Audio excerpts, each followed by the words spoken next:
Sushma study হাবের নতুন ভিডিওতে আপনাদের সবাইকে স্বাগত জানাচ্ছি।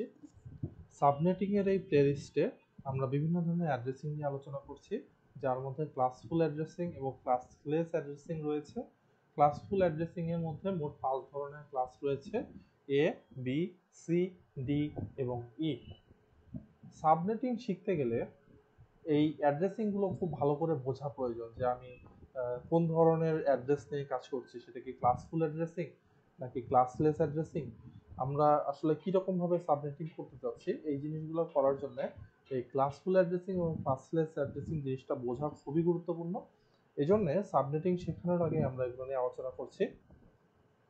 আমি Sushma Barman, assistant programmer, Bangladesh computer কাউন্সিলে রয়েছি এবং রাজশাহী বিশ্ববিদ্যালয়ের সিএসসি থেকে পড়াশোনা করেছি।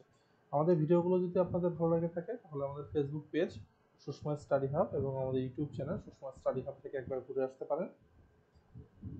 ওকে, তো আমরা ক্লাস সি এর প্রপার্টিসগুলো নিয়ে যদি আলোচনা করি, তাহলে প্রথম প্রপার্টিস হচ্ছে যে প্রথম তিনটা বিট ফিক্সড থাকবে। সেটা কি হবে?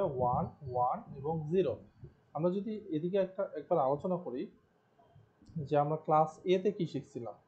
ক্লাস এ তে শিখছিলাম প্রথম অক্টেটের প্রথম বিটটা কি হবে? 0 হবে, বাকি সবগুলো বিট ভ্যারিয়েবল হবে বা চেঞ্জ হবে। ক্লাস বি অ্যাড্রেসিং এ আমরা শিখেছিলাম যে প্রথম অক্টেটের প্রথম দুইটা বিট ফিক্সড থাকবে, সেটা কি হবে? 1 এবং 0 হবে। এবং ক্লাস সি তে আজকে আমরা যেটা দেখতেছি সেটা হচ্ছে প্রথম অক্টেটের প্রথম তিনটা বিট ফিক্সড থাকবে, 1 1 0, বাকি পাঁচটা বিট কি হবে? ভেরিয়েবল হবে। অর্থাৎ যে আমাদের ক্লাস সি তে যে চারটা অক্টেট আছে তার প্রথম অক্টেটের প্রথম তিনটা বিট ফিক্সড হবে। আচ্ছা, এখন প্রথম তিনটা বিট ফিক্সড হওয়া মানে বাকি যে পাঁচটা বিট আছে এই পাঁচটা বিট আমরা চেঞ্জ করতে পারবো এবং পাঁচটা বিটের মাধ্যমে আমরা 2 টু দি পাওয়ার 5 সংখ্যক কম্বিনেশন তৈরি করতে পারবো। এটার মান হচ্ছে 32। অর্থাৎ প্রথম অক্টেটে আমরা 32টা কম্বিনেশন তৈরি করতে পারবো, যেটা আমরা দেখেছিলাম যে ক্লাস বি এর লাস্ট রেঞ্জ হচ্ছে 191। আমরা যদি এর সাথে 32 যোগ করি তাহলে আমরা পাবো হচ্ছে 223। অর্থাৎ 191 এর পর থেকে মানে 192 থেকে 223, এটা হচ্ছে ক্লাস সি এর রেঞ্জ। ওকে, আমরা 2 নম্বর প্রপার্টিতে চলে যাই যে total IP address in class C equal to 229 two to the power. এটা কেন? কারণ হচ্ছে আমরা দেখতেছি এখানে চারটা অক্টেট আছে, প্রত্যেকটা অক্টেটে 8টা করে বিট আছে, সুতরাং 4 8 32টা বিট। 32টা বিটের প্রথম তিনটা বিট যেহেতু ফিক্সড, তাহলে আমরা 3 বাদ দিলে কত আসে? 29। তাহলে আমরা কয়টা বিট দিয়ে কম্বিনেশন করতে পারবো? 29টা। তাহলে টোটাল কম্বিনেশন কি হবে? 2 টু দি পাওয়ার 29 সহ। ওকে, 3 নম্বর প্রপার্টিসে আসি। ক্লাস সি তে প্রথম মানে যে চারটা অক্টেট আছে তার প্রথম তিনটা অক্টেট হচ্ছে নেটওয়ার্ক আইডি বা নেটওয়ার্ক রিপ্রেজেন্ট করে, ঠিক আছে? আর যে শেষ অক্টেটটা আছে এটা কাকে রিপ্রেজেন্ট করে? হোস্ট আইডিকে রিপ্রেজেন্ট করে। এখানে ডিফল্ট মাস্ক হচ্ছে 255.255.255.0। কেন? কারণ আমরা ডিফল্ট মাস্কের ক্ষেত্রে বলেছি যে নেটওয়ার্ক আইডির যে অক্টেটগুলো আছে সেগুলোকে আমরা 255 দিব, আর হোস্ট আইডির যে অক্টেটগুলো আছে সেগুলোকে আমরা 0 দিব। তাহলে যেহেতু প্রথম তিনটা অক্টেট হচ্ছে 255, তাহলে 255 কয়টা হবে? তিনটা হবে। আর হোস্ট আইডি যেহেতু একটা, সেহেতু আমরা 0 করে নিব একটা। তাহলে আমাদের ডিফল্ট মাস্ক হচ্ছে 255.255.255.0। এটা খুবই ইম্পর্টেন্ট, আপনাদের কোশ্চেনে আসতে পারে যে ডিফল্ট মাস্ক কোন ক্লাসের কি। ওকে, এখানে দেখতেছি number of networks in type C two দি পাওয়ার 21। এখানে আমরা দেখতেছি নেটওয়ার্ক আইডিতে আমাদের কয়টা বিট আছে? 3 24, 24 থেকে 3টা বিট যেহেতু ফিক্স, তাহলে আমাদের 21 সংখ্যক বিট আছে কোথায়? নেটওয়ার্ক আইডিতে। তাহলে নেটওয়ার্ক আইডিতে আমরা টোটাল কম্বিনেশন কয়টা করতে পারবো? 2 টু দি পাওয়ার 1। অর্থাৎ এই পরিমাণ আইপি অ্যাড্রেস আমরা নেটওয়ার্ক আইডিতে দিতে পারবো ক্লাস সি তে। এখন ঘটনা হচ্ছে যে ক্লাস সি তে যখন আমরা নেটওয়ার্ক আইডি 2 টু দি পাওয়ার 21 দিব, এইগুলোর মধ্যে ইউজ করা যাবে কয়টা? এইগুলোর মধ্যে ইউজ করা যাবে 2 টু দি পাওয়ার 21 মাইনাস 2 সংখ্যক।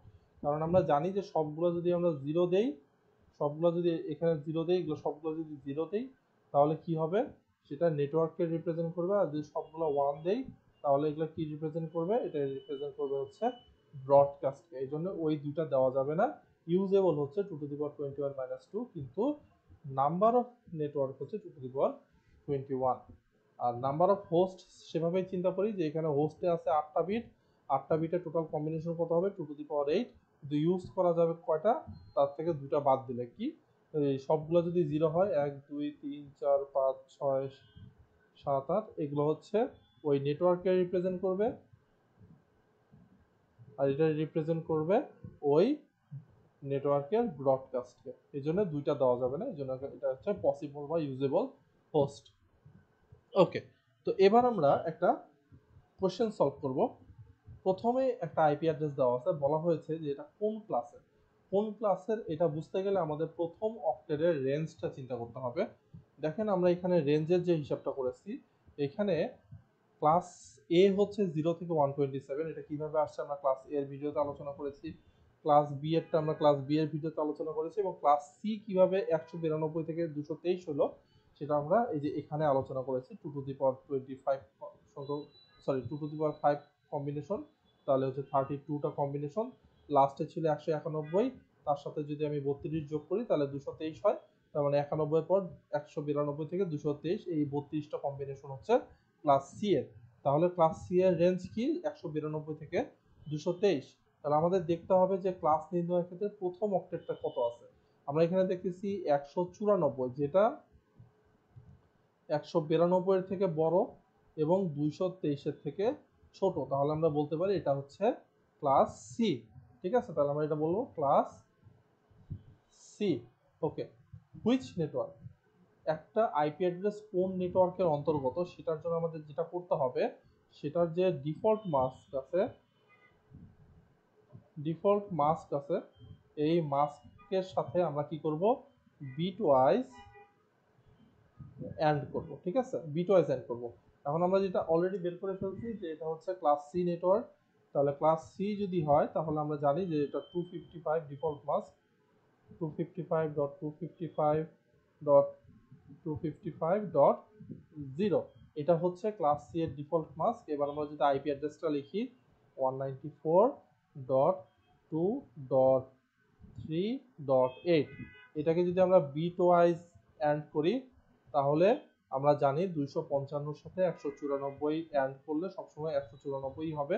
অর্থাৎ আপনি যদি 255 সাথে যে কোনো কিছু ধরেন এক্স আপনি অ্যাড করতেছেন তাহলে এক্সই পাবেন, আর জিরোর সাথে যদি আপনি বিট ওয়াইজ এক্স মানে বিট ওয়াইজ অ্যাড করেন এক্সকে তাহলে সেটা 0 পাবেন। এই জিনিসটা মনে রাখতে হবে। আর এটা কিভাবে আসছে সেটা আমরা ক্লাস বি এর ভিডিওতে এবং এ এর ভিডিওতে আলোচনা করছি। এটা কিভাবে আসছে সেটা যদি জানতে চান ওই দুটো ভিডিও দেখে আসতে পারেন। আপাতত এটা মনে রাখলেও হবে যে 225 এর সাথে যে কোনো কিছু বিট ওয়াইজ অ্যাড করলে, সরি 255 সাথে যে কোনো কিছু বিট ওয়াইজ অ্যাড করলে ওটাই আসে, আর জিরোর সাথে যে কোনো কিছু বিট ওয়াইজ অ্যাড করলে 0 আসে।